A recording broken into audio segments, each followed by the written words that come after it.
All right, y'all. Before we start this prison story, I really need for y'all to pay attention, okay? First and foremost, y'all know what time it is. Hit the like button.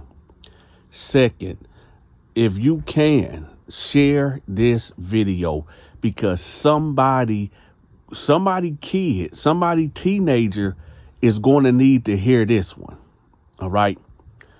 Now, when I was locked up, I was 26 years old, right?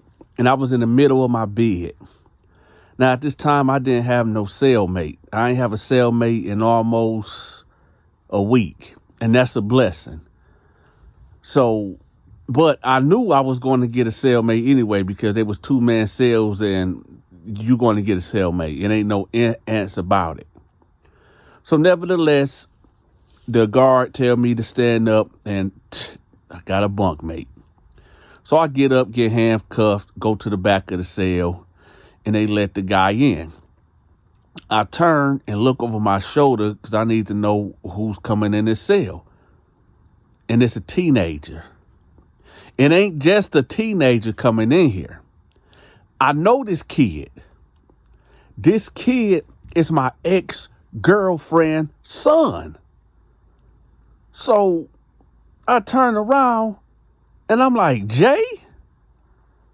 And the look that he had on his face, it was like a look of relief. Like, thank God. So I bag up to the cell to get unhandcuffed, and the guard walks off. I said, Jay, what the fuck? What are you doing here? He was like, man, OG, I killed somebody, OG. I said, what, wait, what happened? What? And I just grabbed him and gave him a hug. Now, for those that don't know, I was with this chick named Tina, from Flint, Michigan. And we dated for about 3 years off and on. Yeah, I was a dog. I was out in the streets and I was young. And, I was like the player type or whatever. But Tina, that was my girl. That was my chick, right? And she ended up having a son or whatever. And I knew he wasn't mine. I already knew that. I knew that because she ended up having him like a year after me and her stopped messing around or whatever. So I knew he wasn't mine. But I often thought because I knew who her baby daddy was and he wasn't about nothing and he wasn't there at all. So, I would bring diapers over here and there, I would drop food off and, I'll be around, you know what I'm talking about? And so I know this kid. So I'm like, hey, man, what is you doing here, man? It was like, OG, I killed somebody. And I was like, what happened? He was like, man, long story short, I got in this gang and, the initiation process is that you had to kill somebody. I said, come on, man. No, you didn't. He said, yeah, I killed somebody. I said, you still gang banging? He was like, well, when I was out in the county, they was telling me like, don't join no prison gang, man, because they gonna have you like doing crazy shit for the gang or whatever. And I said, how much time they give you? Well, I copped out to 25 to life. I said, 25, man. I said, listen, tell me exactly what happened. He was like, well, I joined the Bloods or whatever, and they basically told me that in order to like get in, we don't do no jump ins. You got to go kill somebody, and you can't kill an enemy. You got to just go kill a random stranger. And I said, what? He was like, yeah. They told me I had to kill just a regular stranger. It can be a woman, a man, a child, somebody old, somebody young. It don't matter. So he said that, two of the guys got in the car and they gave him a Glock and they just went riding around. I said, tell me you ain't killed no kid, man. Tell me you ain't do that. He was like, no, I didn't. So we was, we pulled up at the corner store, and I seen this crackhead. So I figured, like, man, forget it. I'll just pop him, and that'll just be it. So he said that he told the guys, like, okay, I'm about to get this dude right here. So he said when he bounced out the car, he just got the thumping. Boom, boom, boom, boom, boom, boom, boom, boom. Right? And he said when he got the thumping, one of the dudes like, get in the car, get in the car. So he said he ain't shoot the guy at all. I guess he missed him or whatever. So he get in the car. And he was like, man, you wild, man. You gonna do this right in front of the store, man. It's cameras right here, man. We gotta go find somebody else. So he said, his adrenaline was just going. He ain't never shot no gun before, and his adrenaline was just through the roof or whatever. So they riding around. So he was like, all right, you're gonna have to do it again. You're gonna have to do it again. So he said they started going downtown. And he said he seen this white dude and this white woman walking downtown or whatever. And he said they looked like they was like middle-class people or whatever. They didn't look like no dope fiends or nothing. Just going out for a nice stroll or whatever. So he was like, all right, I'm going to get them right there. So he said that the dude gave him another gun. So when he gave him this gun, he got out the car, and he was like maybe 20 feet ahead of that couple. And he said when he got in shooting range, he just started letting off. Boom, boom, boom, boom, boom, boom, boom, boom, boom, boom, boom, boom. When he did that, the car took off without him. So he said he just got to running, panicking, like, why did they leave me? Why did they leave me? So he said he took off running. Now he said he's running, and he said he get a call. It's one of the guys in the car. And they like, man, what did you just do? What did you just do? He was like, shit, I shot them. What you mean what I just do? He was like, man, you didn't supposed to shoot them, man. It ain't supposed to be no bullets in that gun, man. We were just testing you. And he was like, what? What you mean y'all were just testing me? He was like, yeah, we gave you the wrong gun, man. That was just a test. So he was like, when I was shooting at the damn crackhead, he was like, no, man, it was blanks, man. It wasn't, we gave you the wrong gun. So he like, I'm confused, man. Where y'all at? Why y'all leave? And they told him like, man, you on your own. You on your own, man. You killed them people, man. You on your own. I said, oh my God. And I heard about that. I heard about that incident, but I didn't know it was him that did it. So I said, so what happened in court?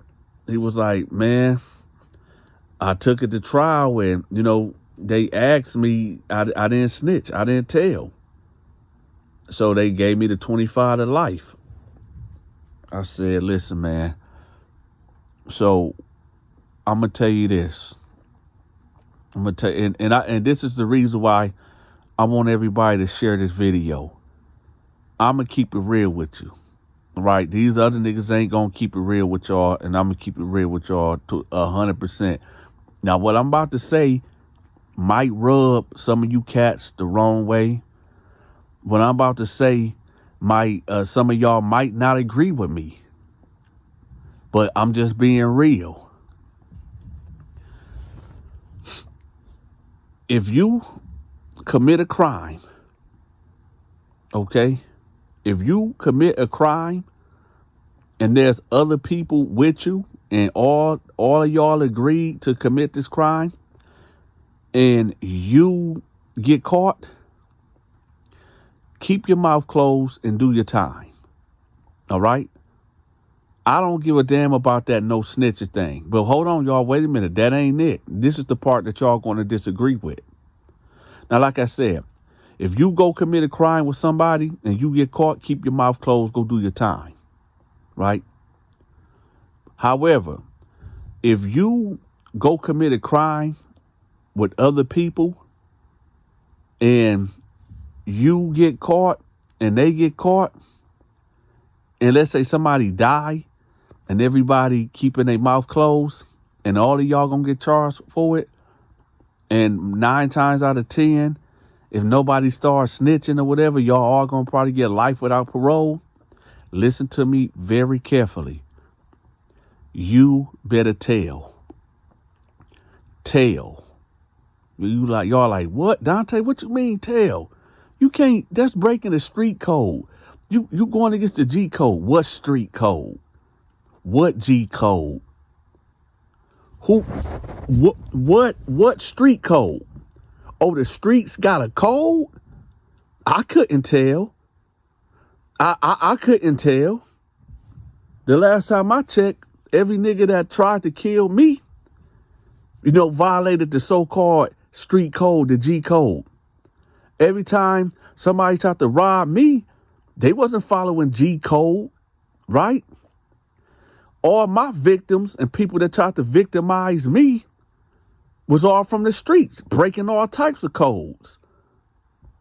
Let me tell y'all something, and we gonna get back to the story. Just hold on. Let me tell y'all where that no snitching stuff came from. You see, black people say that they got a culture, right? And if you really look at the black people culture, it's all demonic. When you listen to this rap music and shit, it's all demonic. It's all evil. I mean, just picture this. Most of these cats that be doing drive-bys and of that nature, they listening to rap music, trap music, right? Demonic shit, demonic spells. You ain't going to go do no drive-by listening to Michael Jackson, Lady of My Life. You ain't going to take somebody's life or rob somebody listening to Ron Isley, For the Love of You. Come on, man. So when I'm saying this black culture shit is real fucked up, twisted, and backwards, and evil and demonic. So again, all this street code, all this G code, all this real nigga this and real nigga that. Let me tell you what happened to real niggas, right? Real niggas that go to prison after maybe 2 or 3 years or 4, 5 years, they gonna wish they told. A lot of them niggas gonna wish they told. But there's so much time gone past and people that they could tell on probably end up dead or in prison themselves. So they can't tell. I'm going to be real with y'all. I'm not going to say that I'm a snitch because I'm not, because I mind my own business and I don't commit crimes. But if I was a street dude and committing crimes out here, hell yeah, I'm going to tell. Hell yeah, I'm going to tell. I'm going to tell because I know you niggas going to tell on me. I don't want to hear nothing about no honor code or none of that. Because every nigga that I know and every situation that I heard in all across America in every hood, everybody telling, everybody snitching. I look at the Big Meat situation. We all know about the Big Meat situation. Big Meat gave the guy that goes to the corner store, the lowest guy on the totem pole, he give the guy that goes to the corner store an iced out change and a Lamborghini, right? To look fresh. Give him a little money in his pocket. So that way nobody can be envious and jealous if everybody getting money. Even the blunt roller getting money.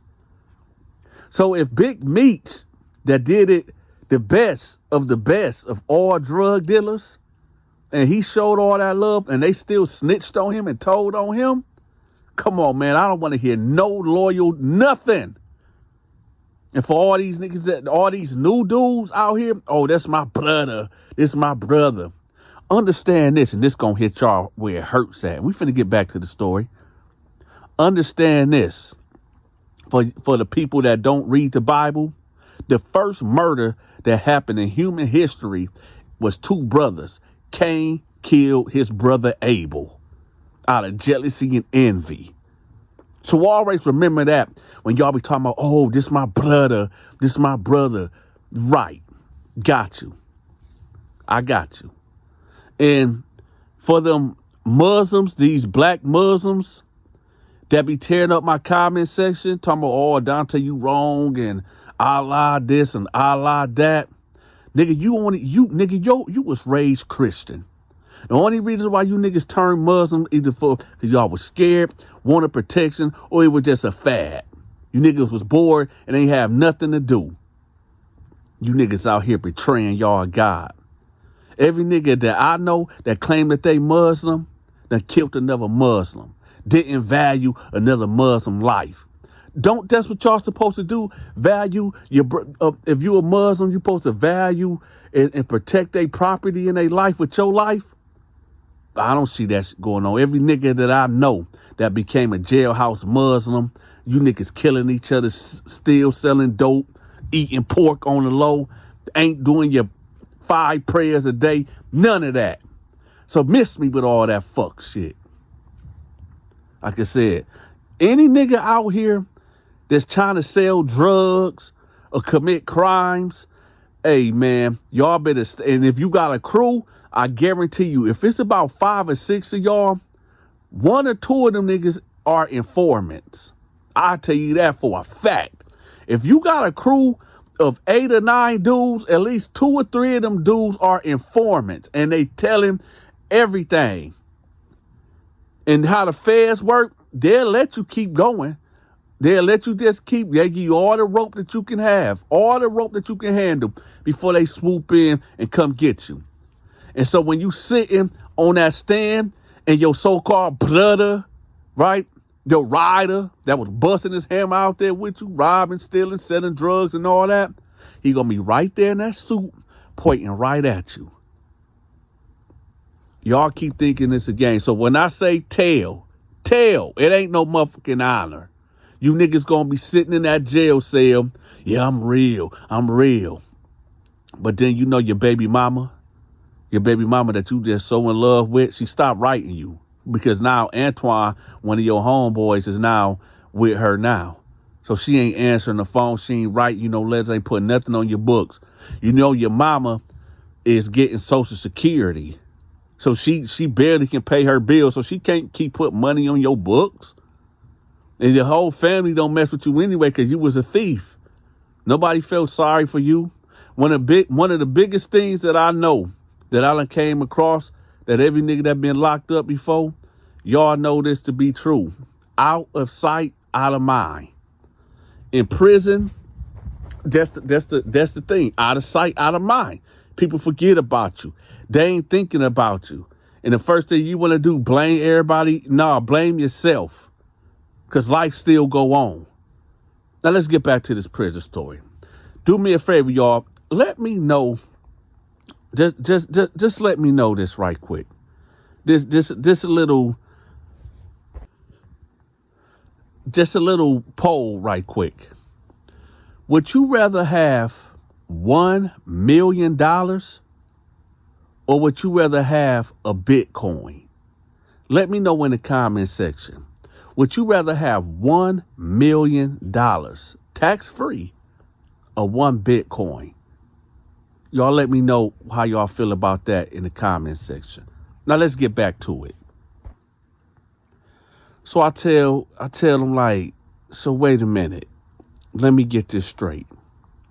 The first gun they gave you to shoot at the bum at the store was like a cap gun that was shooting blanks. He said, yeah, apparently. And so then they give you another gun that's supposed to have blanks in it for you to pop the white people. He was like, yeah, but I guess they gave me the wrong gun that did have bullets in it.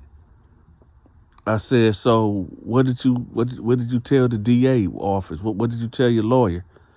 I just told him that, I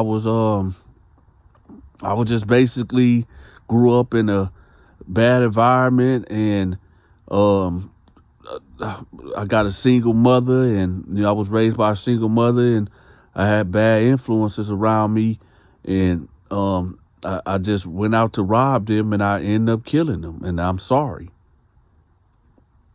I said, listen, man. Oh, man. I said, look, well, you here now, man. You grown. You know, you got to become a man. And you got to be a man real fast, real quick. So he was like, man, OG, man, I'm sorry. And he kind of got to crying. I stopped him. I grabbed him. I said, listen, man, this is prison. This is prison. They will eat you alive. Stop crying, man. Now, I'm not saying this loud. I'm in his ear. You know, up close. I'm like, stop crying, man. You don't do that here, man. You got to become a man and be a man fast up in here, man. I said, listen, these niggas here ain't going to have no sympathy for you. In fact, if I didn't know who you was, if I didn't know who you are, if I didn't know who, you know who your mama was, man, I'd probably make you my bitch in here, man. I said, you listen to me, man. Ain't nobody friends in here. Ain't nobody gonna look out for you. I'ma look out for you because I know your mama. But all that other shit, man, you gonna have to get your shit together. I said, I'ma lace you up, man, because I got love for you and your mama. But let me tell you how to conduct yourself around here. Under no circumstances do you borrow anything from anybody. Because the moment you can't pay that debt back, it's going to be bad for you. It's a lot of homosexual men up in here, a lot of men in here, and then you young and you knew that they going to love to run up in you. So don't borrow nothing from nobody unless you know for 1,000,000,000% fact that you can pay it back. Now, obviously, you ain't no killer. I know that. I know that for sure. But I know you got it in you because you done did it. Now, if you one of them types or going to be one of them types like, yo, I'm just going to deal with whatever coming my way, well, you better get armed and dangerous. You better get you a piece of steel. You better tear something off of something and file it down. And if you want that static and you want that issue, then go ahead and borrow it, you know. But I'm just telling you the do's and don'ts. Don't borrow. Don't gamble at all. It's cats in here that you will gamble with, and they'll try to put pressure on you after you winning and tell you like, no, man, you can't leave. No, keep playing. And then they win all their stuff back, and you tell them like, hey, man, let's go play again. And they intimidate you, and they can pull out a knife on you. Like, you know how many games get robbed up in here, man? It's worse than the streets. I said, don't get into no gambling. Don't get into borrowing nothing from nobody. I said, don't involve yourself with these gangs. He was like, yeah, I want to talk to you about that. I said, what? He was like, well, I mean, the word went out that I'm a blood already. And, you know, I already put the work in, really. So I kind of made a name for myself. I said, I'm going to be real with you. In this prison here, right here, you don't want to be involved with these bloods here. These some dirty bloods. These niggas is bums in here. These niggas is fat. These dudes is homosexuals. These dudes is foul. You don't want to be involved with these dudes at all. I'm telling you, all that gang, that blood shit. Nah, you just don't even. He was like, well, I'm gonna be real with you. I kind of already like put it out there. I said, you kind of put what out there? It was like, well, when I was an intake, you know, I let the administration know that I'm blood, and you know, I want to be housed with the bloods. I said, listen, you grown. I can't tell you what to do, but I'm going to tell you this. If you get transferred over there to that blood module, I'm telling you right now, them niggas is foul. Them niggas is all, most of them dudes over there is homosexuals. Them dudes is just real fucked up, dope fiend niggas over there, man. It was like, yeah, but on a real OG, I ain't gonna lie, man. I am in here for 25 years, man, and No disrespect, but I want to go with my people. I said, what? He was like, yeah, I want to go with my people. I said, did you hear what I just said? He was like, man, OG, to be real with you, this is my life. I appreciate you, let me know what's what, but I need to learn this stuff on my own. I said, listen, man, I'm going to allow you to do that because you're not my son, but I got love for your mama, but you a grown man. So I tell you what, so I don't get no attachment to you or feel some type of way. I'm going to go ahead and let the sergeant know to go ahead and get you out of here and let him know that it ain't going to work. This ain't going to work. And you just go ahead and go. And he was like, yeah, but it ain't no hard feelings. I said, nah, man, you good. So I hit the intercom. And I said, I need the sergeant down here. About 5 minutes to come by. The sergeant pull up. He like, what's up, Dante? I said, listen, this ain't gonna work out with me and this little homie, man. He was like, what you mean? I said, before something happened in here, you need to get him up out of here. The sergeant was cool. He understood what that meant. So he was like, all right, give me about 10 minutes. I'll be back. Pack your stuff up. So about 20 minutes will go by. And me and this dude ain't say nothing else to each other. And all I'm thinking in my head is like, damn, man, I know this kid. I know what's about to happen. I know exactly what's about to happen, man. So sergeant come back with the cart. He opened the cell. Homeboy put his stuff on the cart. And he was like, all right, OG. And I sat there and I just jumped up when the guard closed the door and I got on the bars. I said, listen, man, just take care of yourself, man. Take care of yourself. Right? About 3 days go by. And I put the word out. And I let them know, I want to know what the little homie doing over there. And what I'm getting back is, man, he getting involved with the drugs. He already got on a little mission over there where he done ran down on some white boys. And I'm like, yeah, this dude just embracing everything in prison. So I had a cell phone and I called his mama, right? I talked to her off and on throughout my bid or whatever. We talking. She was like, I want you to protect my baby. Promise me you going to protect him and this and that.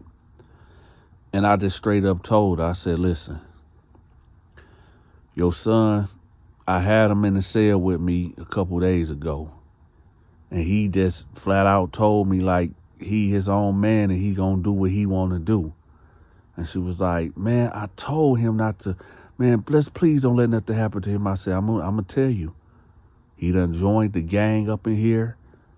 And the niggas that he running with in here, they foul. They fucked up.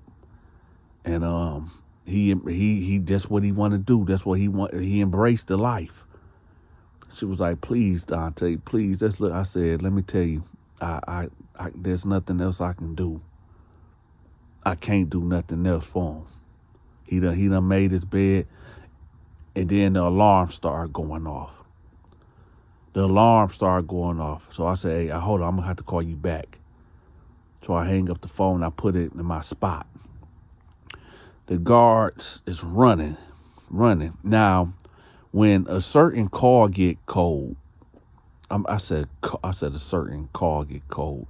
When a certain code get called, that means all COs on deck gotta come. Everybody gotta come running. Now, I go to myself because I can see the yard. And wherever happened took place on the yard. And I'm seeing all the guards run over there, running. right? So I'm up on the glass looking, trying to see what happened. I see dudes laying down, everybody on the ground and everything. And then I see a stretcher come out, right?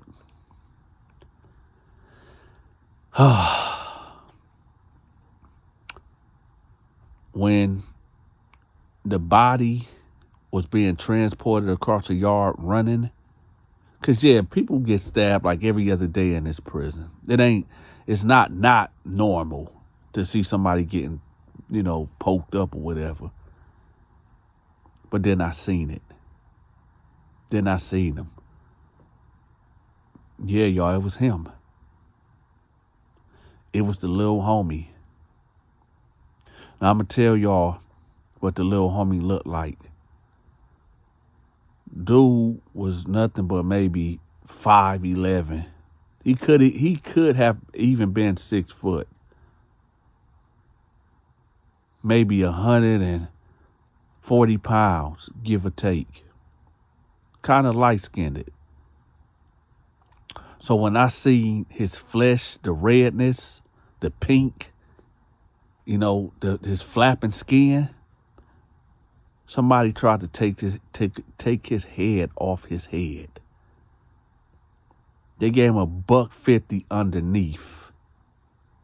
Y'all know what I mean. I'm not talking about a $150 across the face. I'm talking about a $150 under the neck. They tried to decapitate him. Due to certain people being involved in this, I'm not going to go further with this story because there's still an open investigation and I don't feel like testifying. But when all was said and done and the alarms got off, I called her back. The first time I called her, she ain't answer. The second time I called, she answered. And before I could say anything, she said, Dante, please tell me my baby ain't.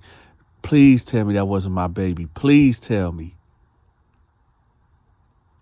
I didn't even say nothing, y'all, and she just bust out screaming.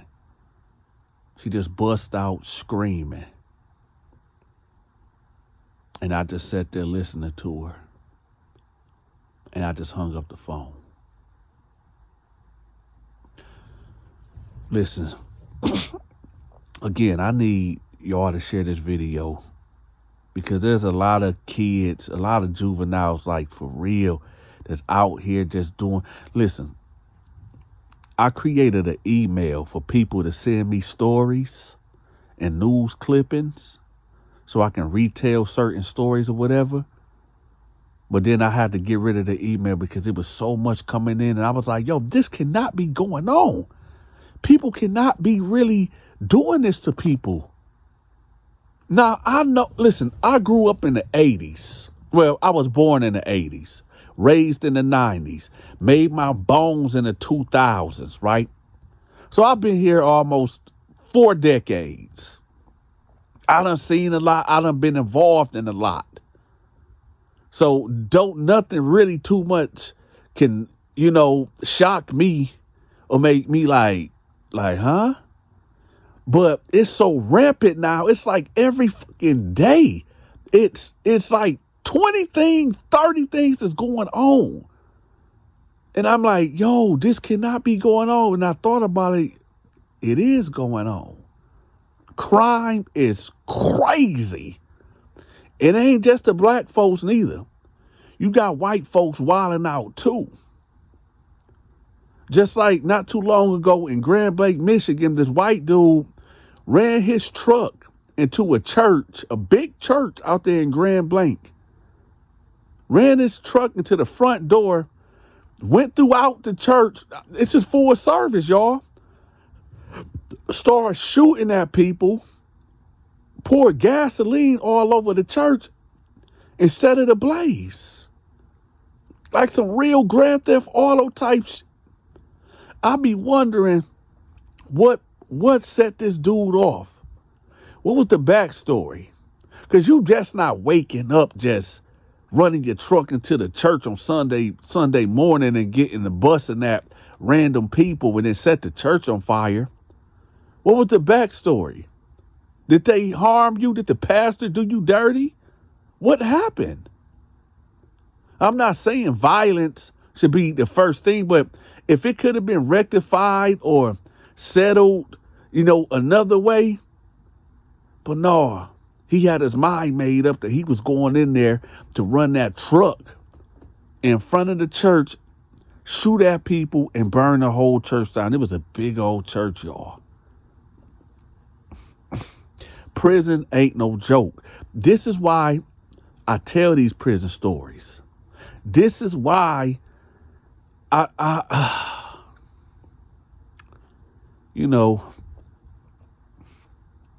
often think, I got a lot of sons, right? And I be thinking like, man, I know how it is out here in the world. And I just don't want them to leave. I don't want them to leave my home. I done bought the house next door. I'm trying to buy the lot next door to that house. Maybe put some manufacturing homes on that land right there and, gate the whole place up. And just because I know it's going to be hard. When my kids become grown and how the economy is and everything, I want my kids with me. They can raise their families here on my land. Not my land, but our land. Because I know it's going to be hard, man. And I know families going to have to really start sticking together and pulling their resources together. And this is why, I always try to have my sons, be around each other, eat dinner together, do activities and together, man, because I know it's going to be hard out here. But nevertheless, y'all, man, hey, tomorrow is Thanksgiving. I hope y'all enjoy yourselves. And again, let me know in the comment section, would you rather have $1 million or a Bitcoin? With that, y'all be safe. I'm gone. If you enjoyed this story, make sure you hit that like button for me. Also, if you like stories like this, make sure you check out Stacy's Storytime. Stacy's Storytime. I'll have her link pinned at the top of the comment section. Make sure y'all go check her out. If you want to continue to show your support for the Donta Show Network, make sure you send your weekly donation to our Cash App, our PayPal, and our Zelle. It is highly appreciated. Until next time, take care.